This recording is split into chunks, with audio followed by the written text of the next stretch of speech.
proud to be from the VI, a place of history like the African side, yeah. St. Thomas and St. John and St. Dry, nothing can come between us but the waters that divide, yeah. Even though we're just a few square miles, I travel around the world with Virgin Island pride, yeah. A lot of people still going through strife, and still we live a joyful life. That's why the place nice, so nice, so nice. Sweet, sweet St. Thomas nice, so nice, so nice. St. Cry full of pure vibes, so nice, so nice. St. John a real paradise, so nice, so nice. Hey, we got so much to lose, yet so much to prove. Hey, Virgin Island teachers never raise no fool. Mama sent me school. Hey, when it's difficult, we still a push through. No matter what, the blessings of will continue. We are a people of great value. That's why we stick together like tamarind stew. Hey, remember Queen Mary, we make the fire burn, and Edward Blyden with the Africa vision. Remember St. John with the slave rebellion. General Butler say emancipation. That's why the place nice, so nice, so nice. Sweet, sweet St. Thomas nice, so nice, so nice. St. Cry full of pure vibes, so nice, so nice. St. John a real paradise, so nice, so nice. Hey, we got so much to prove, yet so much to lose. Hey, Virgin Island teachers never raise no fool. Mama sent me school. Yeah, St. Cry produce the band midnight. Yeah, man, the kind of rules. Mind check my glove. Una do us. How the VI massive then there? If you from the VI, will you there, put your hands in my pie. Represent your home. If you from the VI, will you there, put your flags in my pie. Good morning. I say good morning to everyone. Good morning to the U.S. Virgin Islands. Good morning. I know many of you probably enjoyed this weekend. I say happy Emancipation 4th of July. Because you know, I want to go back to the third real quick again. Emancipation. I don't think many folks realize the significance of the third and what took place in the Virgin Islands. They were actually mavericks. They were actually trailblazers. They set the stage for emancipation all over the United States. Yes, folks, that took place right here in the U.S. Virgin Islands. So I wanted to say good morning to each and every one of you. Of course, I have a guest here in the studio with me this morning. As I promised, the Honorable, I'm going to call him the Honorable because he was AFT President, the Honorable Glen J. Smith for the Democratic Party, was former state chair, recently resigned. And you know, I just want to establish, first and foremost, I say thank you, Glen, for coming on the program.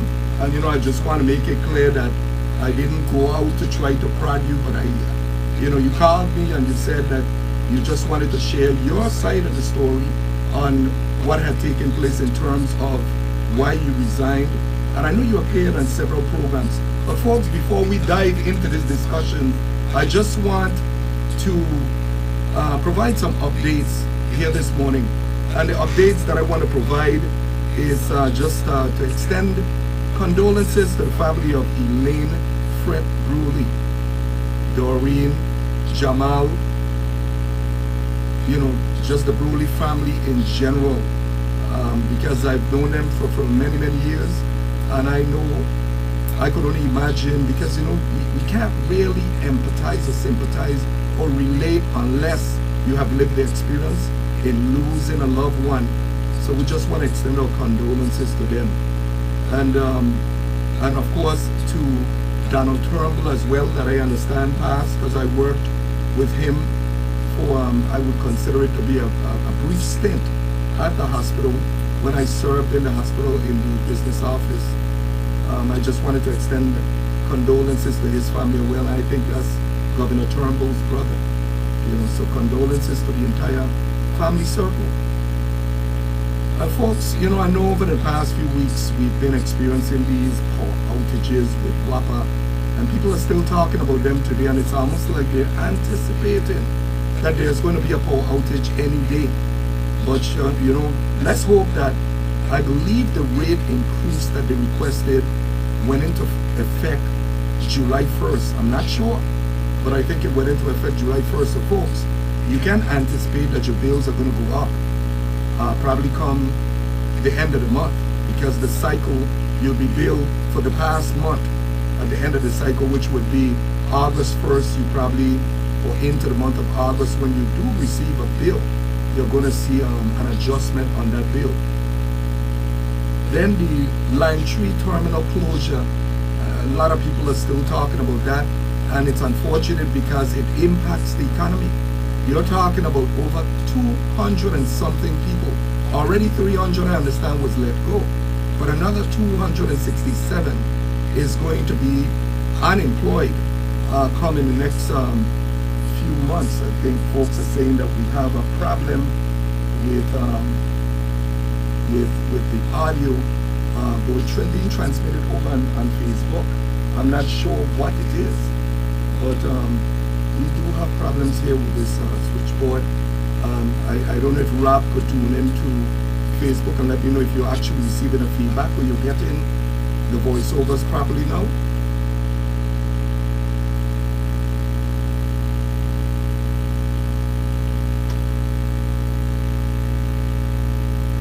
It should be coming over and coming through. I hope it's not getting the feedback at this time.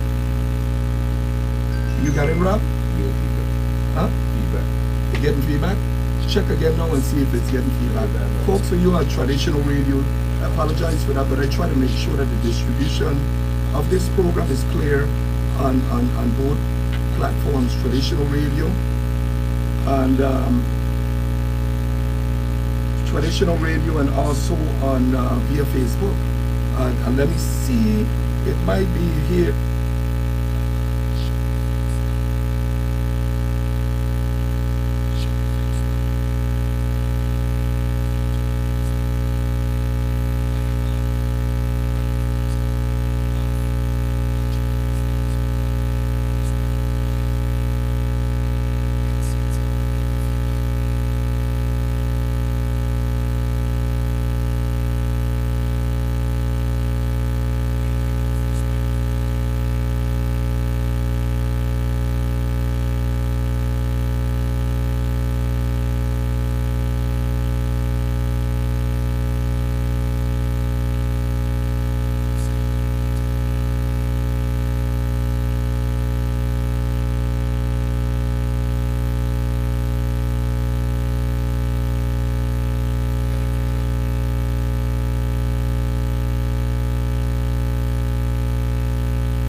what that's.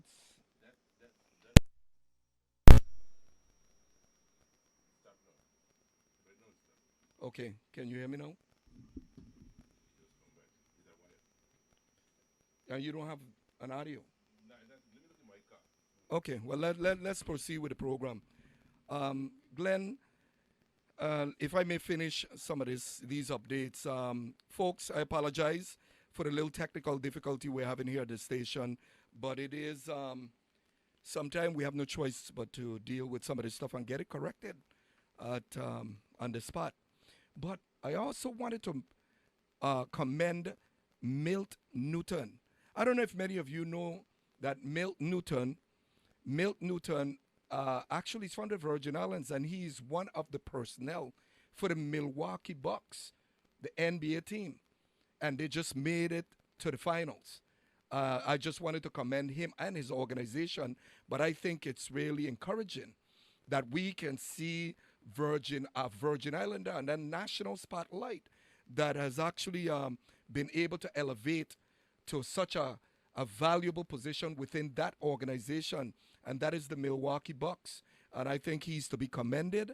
I just wanted to recognize him, and hopefully one day, Bordeaux basketball court was named after him. And I definitely would try to reach out to him and see if it's a possibility that we can interview him and ask him,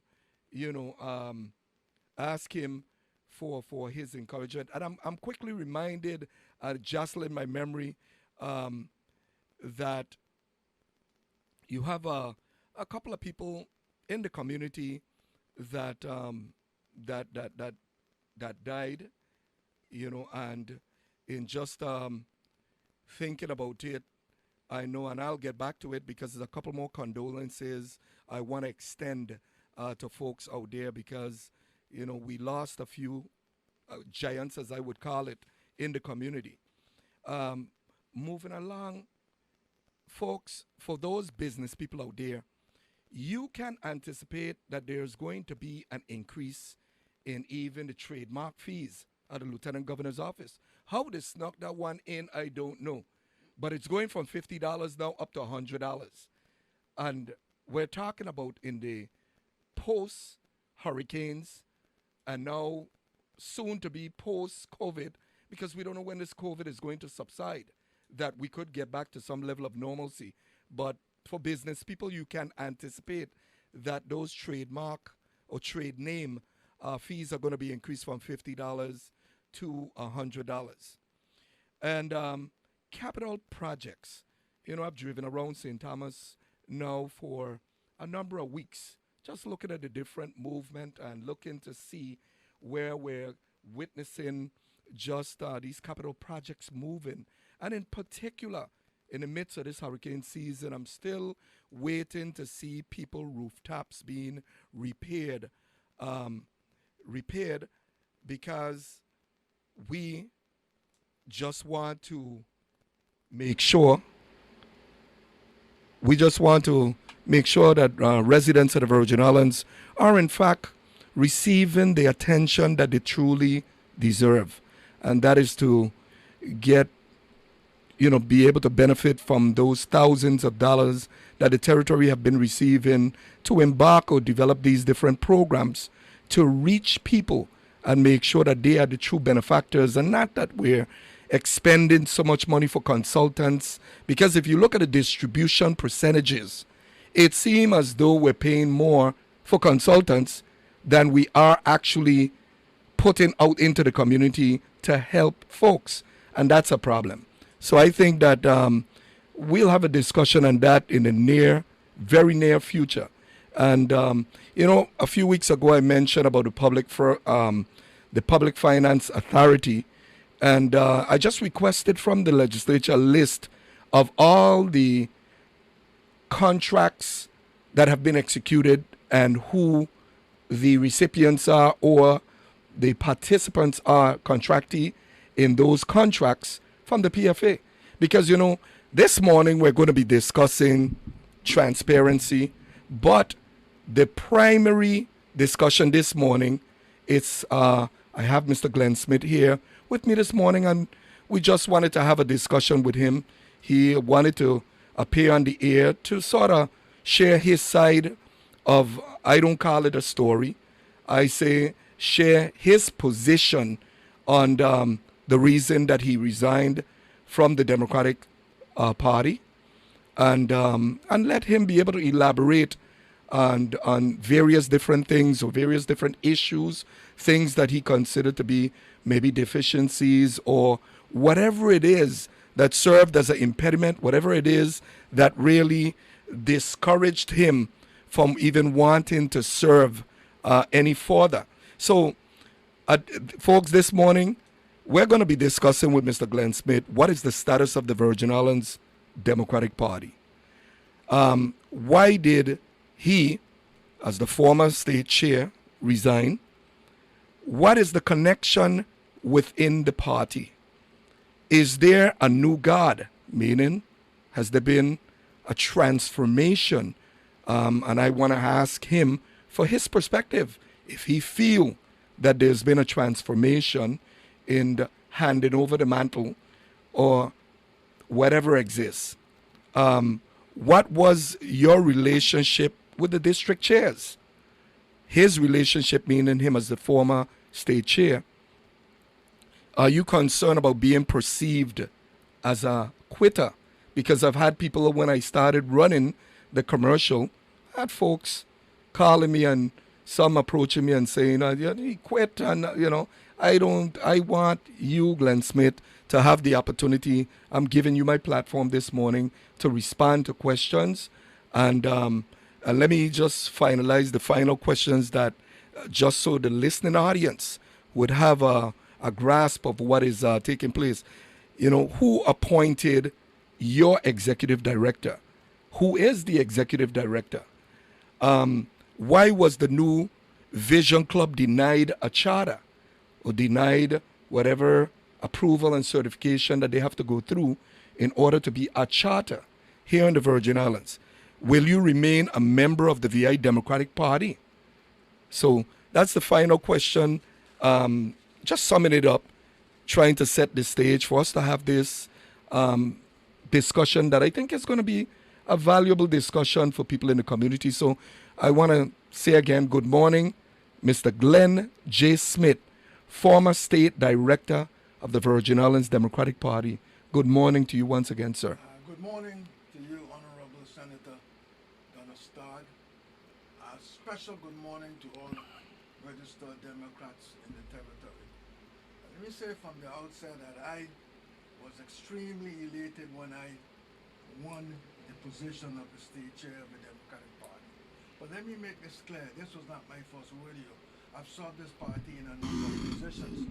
In fact, I served as two terms as the district chair for St. Thomas. I was the founding president of the Horace Cowboy Breakfast Club. I think your microphone is down kind of low, Glen. President. So let me... I was the vice president. Can you hear any better now?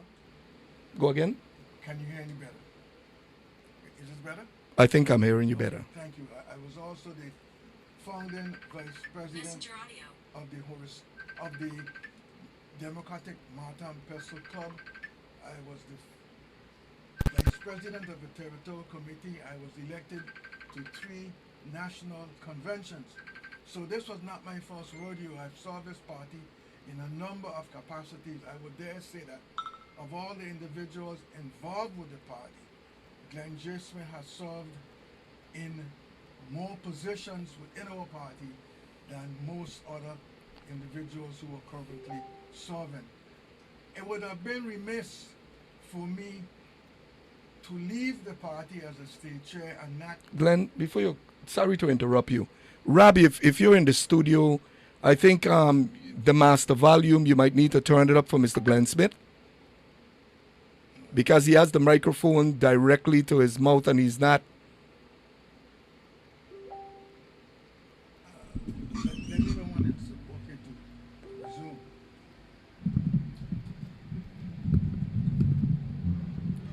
You want me to use this mic instead? Yeah. Wow. Use the mic. Testing. Is this better? A lot better. Okay. Well, I apologize for that. you hold on to this When one. you, yeah, our engineer left us. Okay, he's probably in a break. As I was, Okay, I think we got that corrected from in here. yeah, as I was saying, it was an honor and a privilege to be elected as the state chair of the Virgin Island Democratic Party. When I ran for this position, and if individuals were listening to my campaign, I ran with a vision for change within the party. In other words, I wasn't running to just go along with the status quo. I wanted change. And change became difficult. Some of the issues that I addressed when I was a state chair was, number one, I wanted to have 6 meetings of the territorial committee per year rather than the 4. I also asked for a audit, and those were denied. Now, please understand that an audit of any organization is basic standard operating procedure. Now, an internal audit was allowed, but an internal audit is not the same as a professional external audit. I had secured the services of an accountant, CPA, to perform that audit. That was denied. So what I'm saying is I campaigned on the issue of change for the party. I also strongly believe that the party was in a position to follow the mandate of our national party, and that is to process and procure a party platform. There was one before, but we took a second look at it, and with assistance from Donna Christensen, our former state chair, and Mr. Balkis, our national committeeman, and others, we worked to put together a party platform. We also involved the senators and the executive branch of governor to help construct this platform. This platform, by the way, for the first time in more than maybe 2 decades or more, was placed in our major newspapers because we wanted to connect with the people. We wanted to build a bridge between the party leadership and the rank and file. Let me dare say that there are over 30,000 registered Democrats in this territory. 30,000 registered Democrats, about 15 in each district. And one of the things that we wanted to do was to build that bridge to the 30,000 registered Democrats, meaning that if we were going to do things differently, we would approach a system wherein we would get individual members or voters who register to pay dues to the party. And so right now, if you take a look at the numbers of dues-paying members in this district, it's hard-pressed to say that we have more than 100 in this district. So automatically it's telling you that there's a disconnect. And so my vision for change included those platform issues, getting rank and file Democrats to pay dues to the party, because at the end of the day, a political party with no money is a broke party and a broken institution. So we wanted to move in that direction. And we were making some steps in that direction. You mentioned the Visions Club. The Visions Club was under the leadership of Edgar Baker Phillips and many others who recruited 29 paid Democrats to join the district, and they requested a charter. Now, the bylaws state very clearly that all clubs must be chartered by the territorial committee, not the district, the territorial committee. The district does have a pivotal role to review the request to be chartered, and then it must be forwarded to the territorial committee where the authority lies to either vote a club up or vote a club down. There were some issues, undoubtedly, that the district raised, but what happened was a lot of the issues became personal. The way you run an organization, Senator and the listening audience, is you bring a motion to the body, and you get a second, that motion is discussed or debated, then a vote is taken and you proceed with that motion as long as the motion does not constitute a violation of the bylaws or the rules or the charter of our Democratic Party. This has not been done. Now, I want to make it clear that I'm not here in this air to get involved with a lot of the details, because no good will come out of that. I still believe in the Democratic Party, and I believe there's a process of engagement on how to resolve and address issues. The process is not to go on the radio every week and to lambaste the club, lambaste the leadership, and to criticize.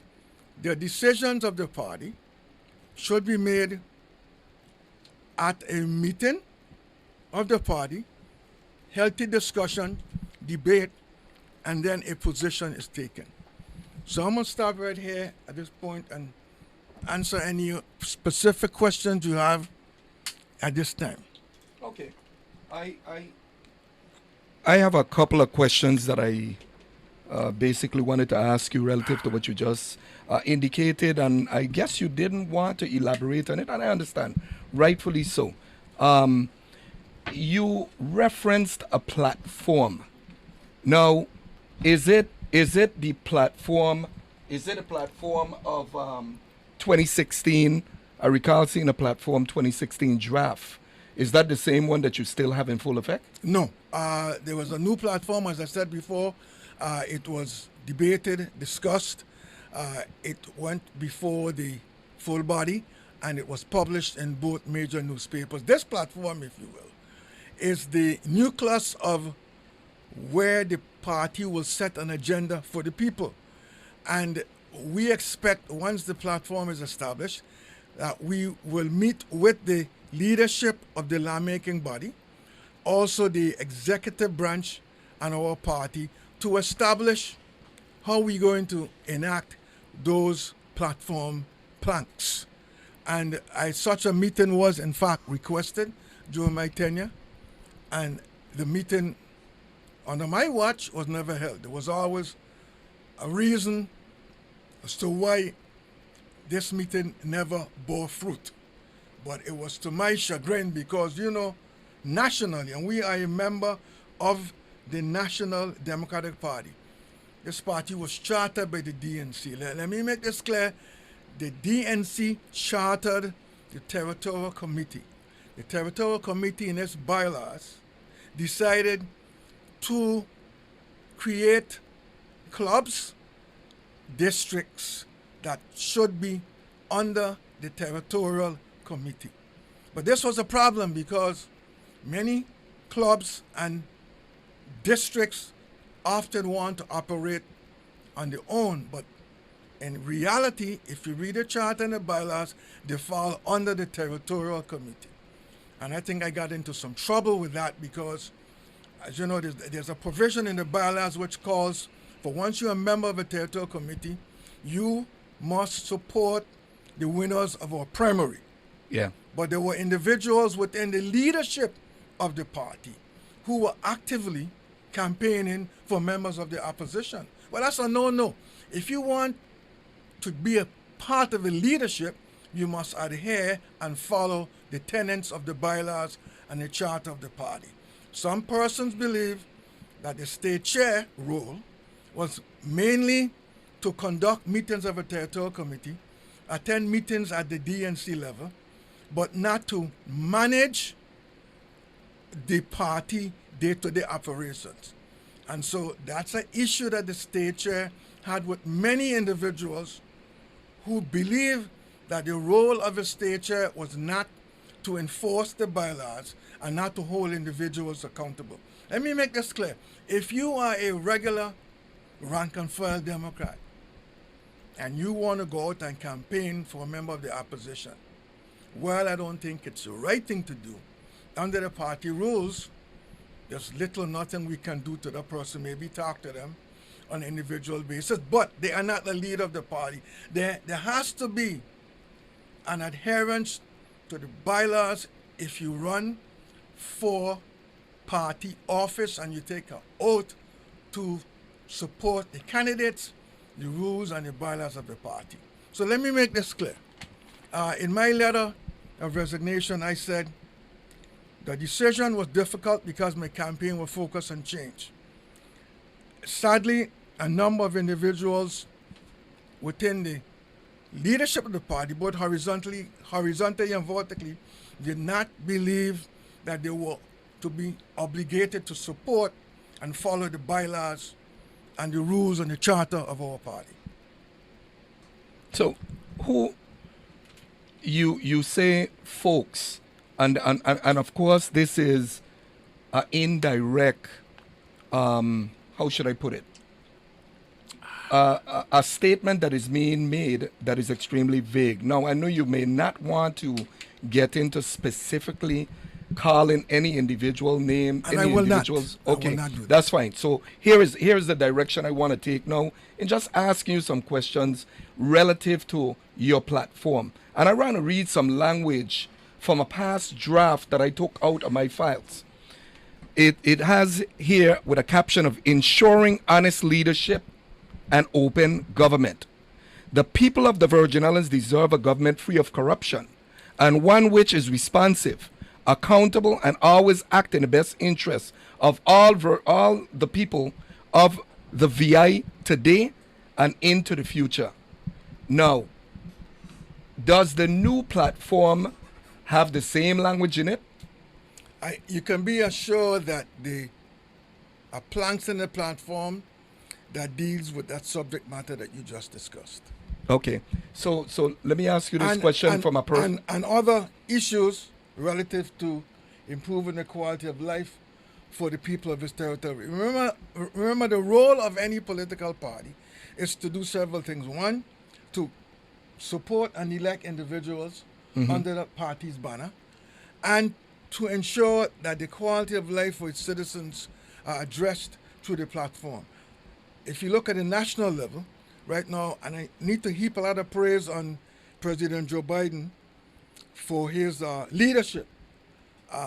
You know, there are two bodies. One is the House and one is the Senate, and they work together. Yes, there are some independents who join the ranks of the majority and they vote with the Democratic Party platform and initiatives. I'm not saying it's perfect. Any party usually have some differences, but at the end of the day, they work together to enact public policy and legislation. Thus far, under the leadership of Joe Biden, he's reversed a lot of the executive orders by the previous president. He's addressed voting rights issues, and of course, we now engage in a struggle over getting trillions of dollars to improve the nation's infrastructure. And yes, they were having a problem with one Democrat out of West Virginia, I believe. But the party leadership. We don't want to stray far away to talking about national politics just yet. Well, so let me bring you back here. So and I want to ask you some allow me to finish my thought on this because I'm always done on this subject. Okay.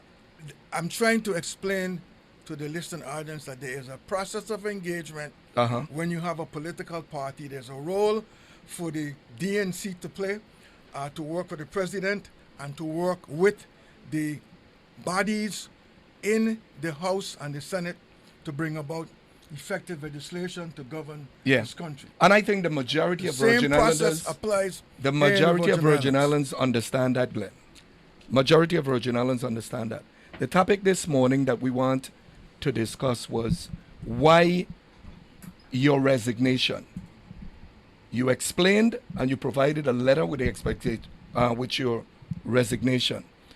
And I wanted to get into asking you your personal opinion as it relates to the people in general, let's say non-party members, and the voters in the Virgin Islands, if you want to combine them, Democrats, Republicans, Independent, ICMers, you name it.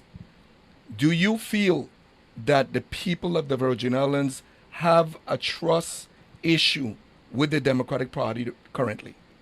Let me answer you by giving you a story about a symbol of the Democratic Party, which is the donkey, and it was a donkey that was made by individuals within this party, and it was taken around during the campaign. This donkey went to St. Croix for Bull and Bread Day. This donkey traveled to St. John and all over the island. On the day of the inauguration, the donkey was brought into the Emancipation Garden, and a difference ensued because there were individuals high-ranked Glen. at hosting. Glen. Let me finish this point. Yeah, but listen. I know where you want to go. No. It's not about Let me where tell I want my to go. story. I have to make sure that the listeners are able to follow the program. So if I don't provide and make sure that there's some kind of structure, we got to be careful with that, because it's only an hour, and we want to make sure that we give the listening audience and viewing audience a valuable information to be disseminated. I think that question should have been answered in either yes or no. I'm going to. If you could close off on the story quick now, so we could move on to something else. Thank you. The day in question, the donkey was removed and placed behind Fort Christian next to the toilet.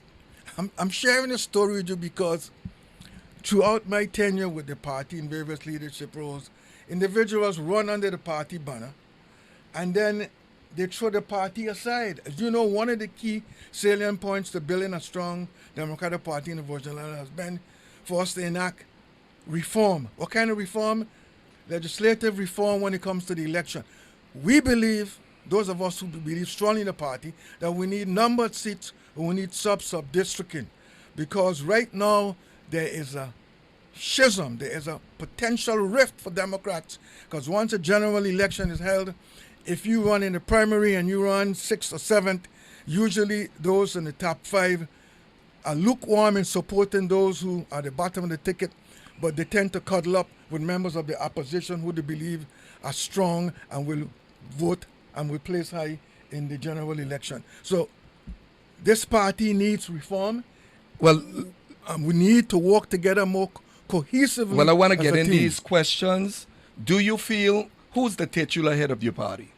I believe you know full well, Senator. Well, I'm just asking you. The titular head is the governor of the party. The head of the party. Do you feel, but do you feel that the governor should have or should be involved in resolving the issues of the party, whether it's between the district, territorial, or whatever the issues are that are pending? There is no question in my mind and in the mind of most concerned Democrats that the titular head of this party should play a pivotal role in building a strong, viable party. Okay. No one can deny that. Okay. Senator. And do you feel that he has played that role? He has played a role.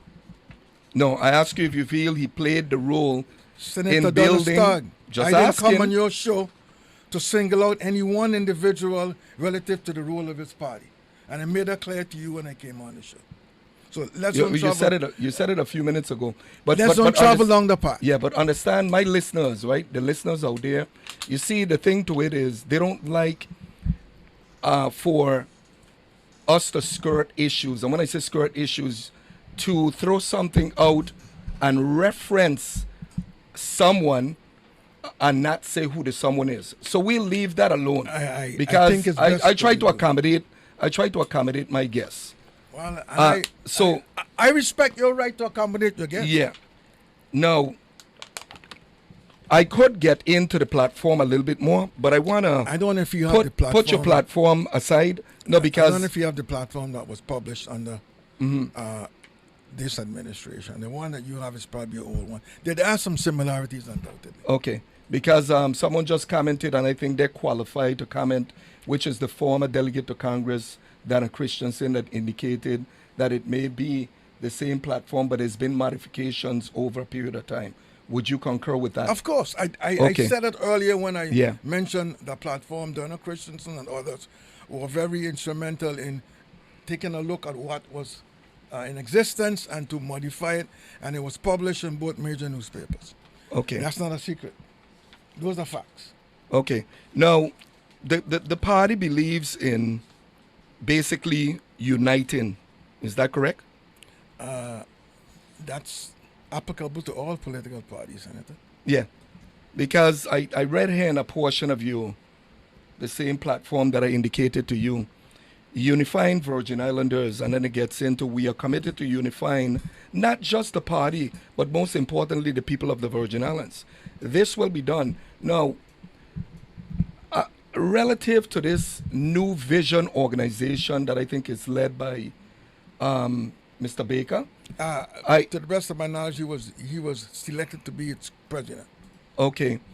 I'm not clear, and you could explain to us, I'm not clear on why that organization, when you look at some of the officers, starting with the officers, and meeting a requirement, I believe we had a previous discussion here about each club should have at least 25 members in its membership in order to what? To be in good standings, in order to be a bona fide club? Well, let's go back to the bylaws. Again, one of my reasons for leaving the post, and by the way, I want to say that I've met a lot of persons who have supported my decision, and I've met others who have severely criticized me for my decision to leave. At the end of the day, the decision was not made lightly. It's in my letter of resignation. It took a lot of sleepless nights and a lot of difficulties in finally leaving. But I made this clear. I serve as the president of the AFT. I've been leadership in many, many organizations, and I've never had a situation where the members of that institution, that body, didn't show sufficient respect for the bylaws and the charter and the rules of the organization. I'm also a Rotarian, and we have bylaws, and we don't get into no squabble or fight over the bylaws. We have meetings and they proceed smoothly. Yes, we have differences, but we don't become indifferent towards each other. The party, the Democratic Party, the Territorial Committee, which I chaired, several of the meetings were total chaos, mass bedlam, total disrespect for the organization, total respect for the rules and the bylaws, and that is not an organization that I wanted to be a leader of. Again, I would have stayed in my role if there was sufficient and adequate respect for the bylaws and the rules of the organization. Okay. So what I'll do is I'll take a quick commercial break just to recognize the sponsors of my program, and then we'll come back and we'll start taking phone calls that would be coming in online. That's what we, naturally do every Monday. Thank you very much, Senator.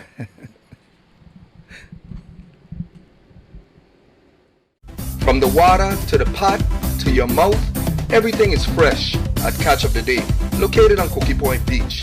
Enjoy some of your favorite seafood dishes, fresh catch, lobster, tank, and whelks when in season, as well as surf and turf.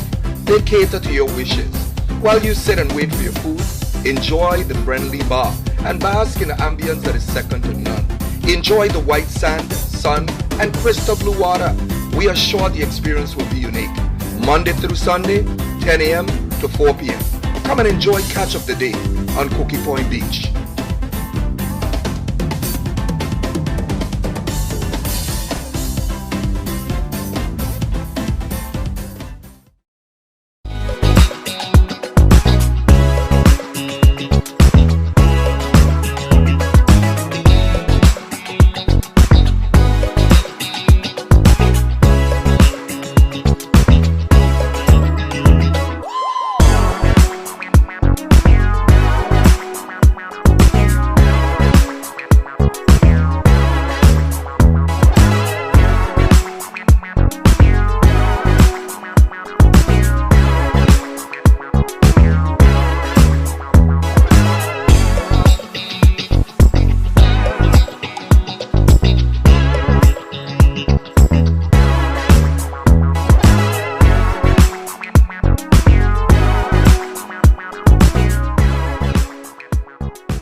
First Stop 24-hour gas and grocery store.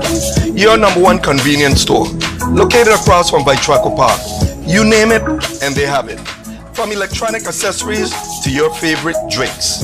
And from gas to groceries. You name it, and they have it. First Stop 24-hour gas and grocery. Located across from Vitraco Park. Check it out. Your favorite store for gas and grocery.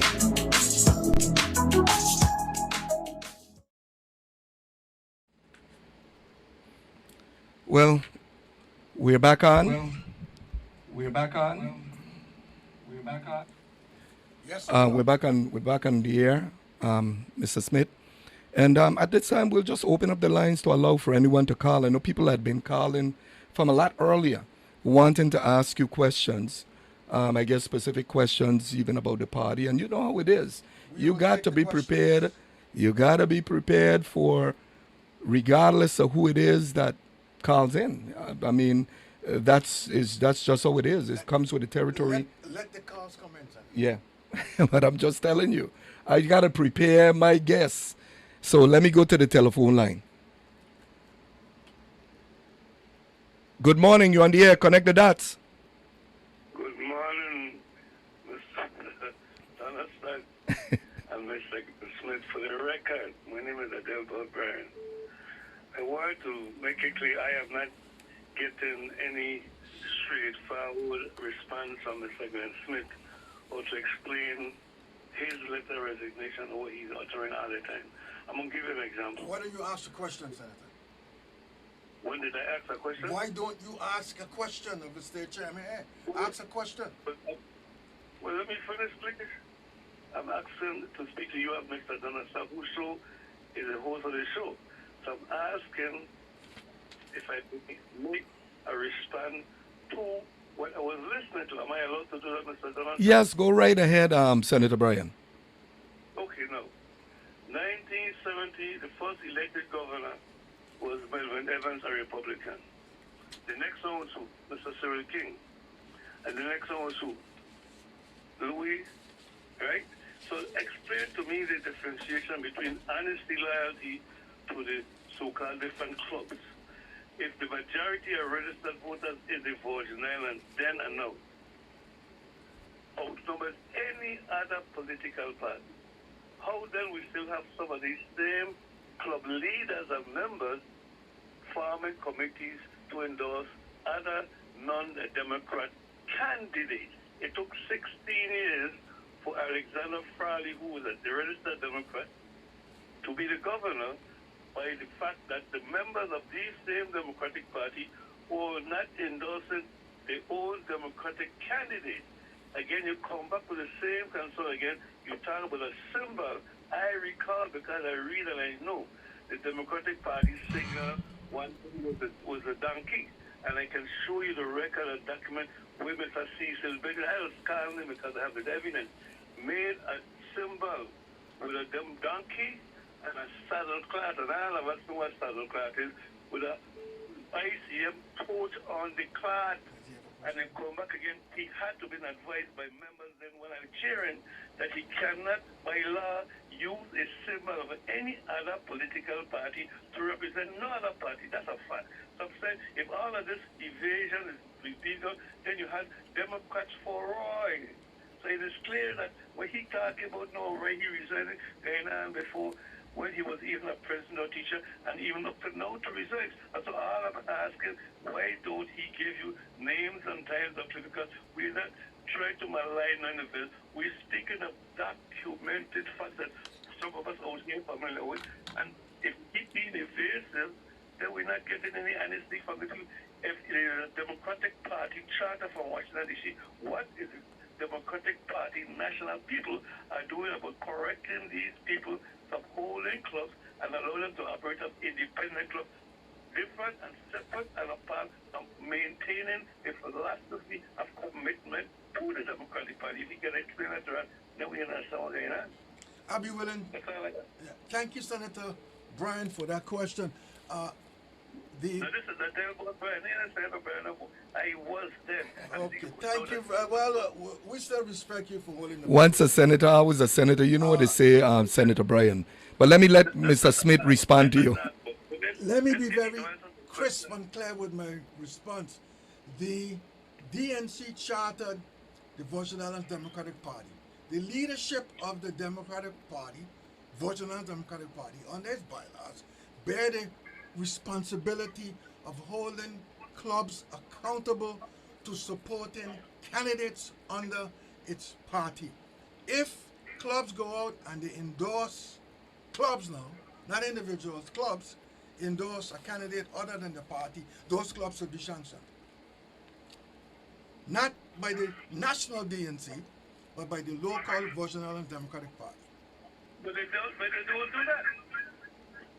Well, it is true. History will show that the bylaws of the party have been violated and those individuals were not held accountable. That's a fact. And some of that still goes on in the party right now, as you well know. But let's move on to another person with a question. Are the leaders of those clubs? Let's don't allow... Senator, I didn't come on this show to call names of any individual within the party. I made this clear to Senator Donna Stark that is not my role. My main purpose here is for getting the narrative out to the public as to why Glen J. Smith resigned as the state chair of the Democratic Party. Okay, and I'm not here to berate or call any names. Okay, other Democrats do this on other shows.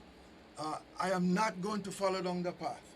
And don't expect me to do it because I'm not going there with you. Thank you.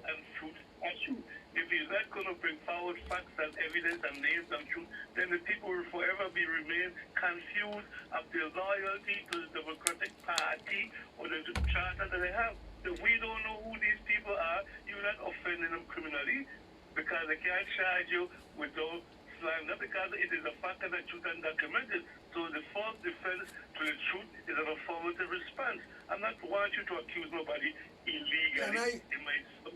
Can I just further add that I believe strongly, as a former state chair of the party, that the party differences should be settled in-house, internally. And that's an issue that I strongly believe in. It is not the role of any Democrat, especially the former state chair, to come on public radio and chastise and call names. No. Aren't you a member of the ICM party still? Senator, are you still a member of the ICM? I know at one time you switched from the ICM, you joined the Democratic Party, you ran for a seat, and then when you won, and then I think you won as a Democrat, then you went back to being an ICM. What is your current status right now? What is your current status now? Hold on a second, Senator Brian. Mr. Smith, hold on a second. But, Senator. So don't try that game. Yeah. That it was not illegal to have all the members of the Board of Election registered as independent and no party, and when they get elected, they change the rota registration to Democrats like Ms. Glen and others, and Mr. Williams. They did that to maintain a democratic, fully loaded. But Bert, done is that. You're letting Glen Smith throw you a curveball, because that's why I call it. He's throwing you a curveball. We need to bring this back. And you know, Mr. Smith, that's why I was asking you the question. Yeah. It was no curveball. It was a fastball in the inner plate. Okay. That people have never registered you were voting. That's what the Democratic Party was manipulating the whole election vote system. You can read it as a fact. Well, here is the thing, Senator Brian. I think you responded to your question already, right? And I think you rightfully so. I clearly understand your position, Senator Brian, because I asked him the question earlier. Because you know, we both served in this. Yes. And we both served in the same body, and you know how we operated. We came with facts. We came with specific. We didn't have a problem. We didn't, kowtow to anything. We came straight forward, and we called a spade a spade. And that's how I try to conduct my interviews. Yeah. I believe we need to move to another caller. Okay, Senator Brian, I got some more calls coming Thanks in. for your call, But Senator. thanks for calling. Right. Shoot crush the auto raise a hand again, man. Yeah. Have a nice day, Senator Brian. Good morning, you on the air. Connect the dots. Senator Brian. Good morning, buenos dias. Say buenos dias. How are you? Good morning, Mr. Glen Smith. Good morning. I believe I recognize this voice. I'm sure you recognize this voice. Mr. Glen, why can't you just be straightforward? You have a question for me? Yeah, I'm my very question happy is, to why answer your can't you question. be straightforward? Can you be more specific? Well, you always, Baba, we've been throwing cold balls, throwing hard balls to just throw the facts. You mean call names? That's what you want me to do, right? You always throwing cold ball and trying to Baba Weaver from the actual answer. You do that. You have a habit. Look, I love you as a brother, but I do not like you when it comes down to this Democratic and this party business. That's how come I used to call you all the demon rats. It's like when it's convenience, and other than that, you playing baseball. We're not playing baseball. We're supposed to be at the Democratic Committee. Well, To if you help will, the people. Anyway, I'd like to share with you some of the items I was able to achieve when I was the state chair. And listen, I don't want to hear it because I used to be in those meetings with the breakfast club with Mr. Colwood. So we bumped head a couple of times because you never want to hear it, and then you always try to just Baba Weaver play baseball and stuff like that, and you don't answer the question or let somebody express themselves. Well, politics does require some bob and weaving. If you don't believe me, ask this guy on my left, Senator Donald Stark, if he isn't familiar with some bob and weaving is a part of politics. Well, I don't know if I... We don't want no politics. If you're gonna do the right thing, just do the right thing. All of this, personal stuff that you are getting into and just do it right. And well, you resigned already. I got so some... You gone. Yeah. Anyway, mira, que tengo un buen día, que Dios lo bendiga. Okay, thanks for calling, okay? Thanks for calling. Senator Donasto, thank you very much for the opportunity. Y fuerza. Okay, take care. You have a good day. Bye. Yeah, Mr. Smith, you're going to have people, I mean, it's a trust issue in the community now, and I don't know what type of sentiment that you're actually witnessing. But, folks want you to be a lot clearer. And you talk about, as a politician, you have to know how to bob and weave. Well, hold a second, Glenn. Hold a second. I letting you talk all the time. Okay? This thing, bob and weaving, and all of that stuff is supposed to be a negative connotation, of course. And I'm not sure in what context you wanted to use it, but nevertheless, I try to be as informative as I possibly can on this program, and I afforded you the platform, and I wanted to make it clear that you asked me to come on because you wanted to set the record straight or provide your perspective and your side of the story, and I have no problems with that. Let's go to another call. Thank you, Senator. Okay, they hung up. I apologize. A lot of people have been calling, and we could only take one call at a time. And I know some of you are calling, and you have to wait, but I'll answer as much as I can. Ask them to call back. Good morning. You're on the air. Connect the dots. Good morning. How are you? I'm blessed. I'm fine. Thanks for accepting my call, and also morning to your guests as well. Morning. Baker Village, president of the Democratic Vision Club. First, let me say, set the record straight. Bunzi, we have 30 some odd members who are in good standing. The district has accepted our $25 dues, and the process for us to be a bona fide club goes as such. We submit an application with our membership, our rules, and our bylaw, which we have done. The district chair said that we need to be registered at the lieutenant governor's office. Come to find out, which is true. Because when you go, clubs of this nature goes to the bank to open an account to ask for documentation from the Lieutenant Governor's office. We applied at the Lieutenant Governor's office.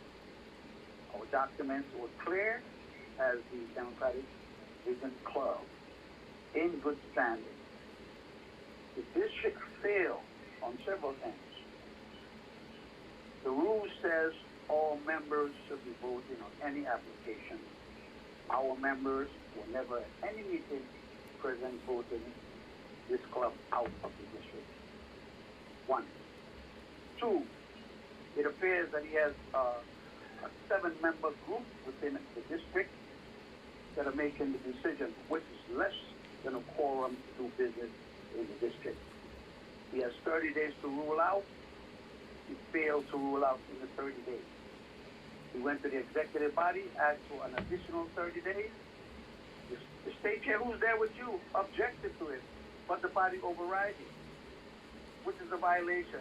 He had 60 days. He ruled out in 70 days, denying the club because it says as long as I am the president of this club would not be certified. I forward the documentation based on the rules after the 30 days to the state chair who's sitting there with you, who has 30 days to place it on the agenda. I repeat, place on the agenda such as what is said in the rules and regulations and bylaws of a territorial committee. That did not happen. As a matter of fact, that meeting that was scheduled for it to go on the agenda, that state chair told me I should have a member to move a motion in new business, which is a violation.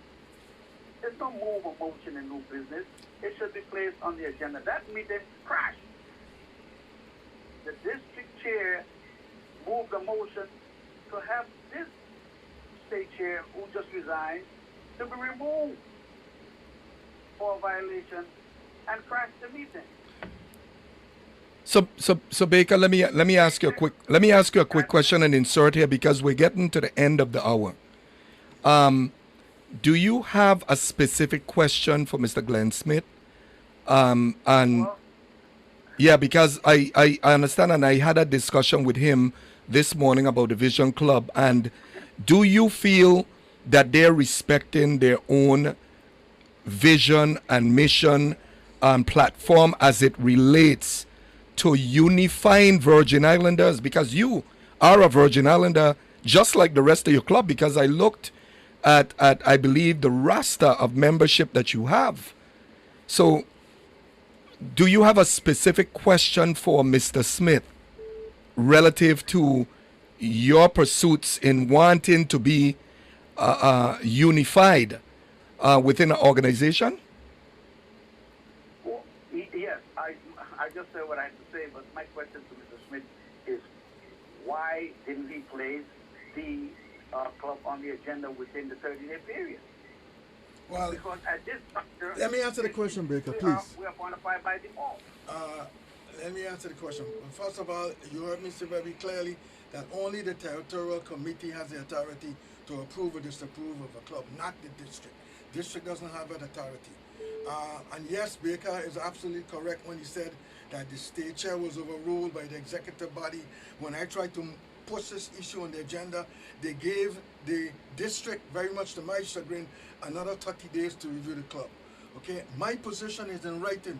Brother Baker knows that I wrote a letter citing the provisions of the bylaws which were not being followed relative to the Visions Club. He's right, it was not listed on the agenda, but it should have come up at that meeting, which ended in total chaos and bedlam, where a motion was made to suspend the state chair for 60 days based on fraud and frivolous allegations. We have another call coming in. Those are the facts. I make a few announcements. One announcement. Sure, go ahead. I'd like to first. Go ahead. I'd like to first thank the Boys and Girls Club for accepting the invitation for us to appear before them this Wednesday at 11 o'clock. The Democratic Vision Club will be giving a donation to that club of $500, and we also will be giving them books, the Daniel and the 150th Emancipation Celebration, James and the Fire Burn. We'll also be giving those books to the kids at that presentation. And we will be doing our back to school giveaway on August 6th at Oswald Sport. and also remind the general public about prayer breakfast on July 24th at Victor's New Hideout. Thank you. Okay, thanks. Thanks for calling, Mr. Baker. Let me make this position clear. The bylaws state that no club should operate without being chartered by the territorial committee. And yes, there has been some gaffes that were committed, and I'm hoping that the incoming state chair will move judiciously and resolve this matter in a timely manner. So are you saying that Mr. Baker is proceeding illegally? That he's not a chartered club? That he's not recognized by the Virgin Islands Democratic Party? That's absolutely correct. Only the territorial committee can approve of clubs, and that matter, to the best of my knowledge, has not been done yet. Well, okay, and so. But I guess he has arguments as well. Well, exactly, and that's where the state. Well, that sounds like a ball of confusion, if you ask me. I tried to resolve it in a quick, timely manner, but again, the position of the state chair was not being respected, and also the bylaws of the organization were not being respected. I read for you a section of the bylaws that states that the state chair is an executor of the territorial committee. But a lot of people didn't respect that that's the role of the state chair. And herein lies one of the reasons why I decided to step aside. But I wish, and I want to extend lots of success to the incoming state chair, to the newest one in state chair, Cecil R. Benjamin. And he did reach out to me, and he asked me for exit report, and I was happy to present him. And I think that's noble of you that still want to proceed to ensure a smooth transition with the party. We're going to break for the 2 commercial and then close off the program completely, because we're down at the end of the hour. 24-hour gas and grocery store. Your #1 convenience store, located across from Vitraco Park. You name it, and they have it. From electronic accessories to your favorite drinks. And from gas to groceries. You name it, and they have it. First stop 24-hour gas and grocery, located across from Vitraco Park. Check it out. Your favorite store for gas and grocery.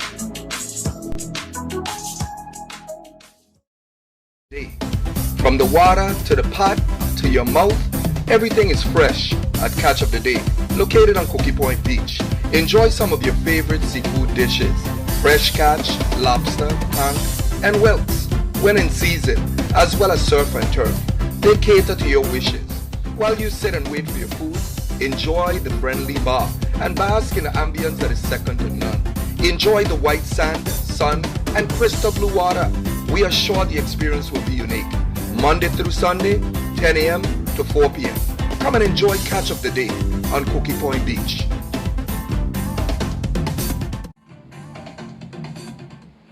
Well, Glenn, I just wanted to thank you for being on the program this morning. Coming to the program this morning. I was happy to really entertain you this morning and give you an opportunity. Of course, not everyone is going to be satisfied with the exchange or the discourse that took place, but it is what it is, and I afford all of my guests an opportunity to exhaust themselves.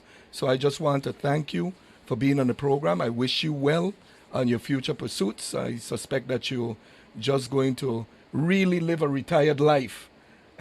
I'm on vacation.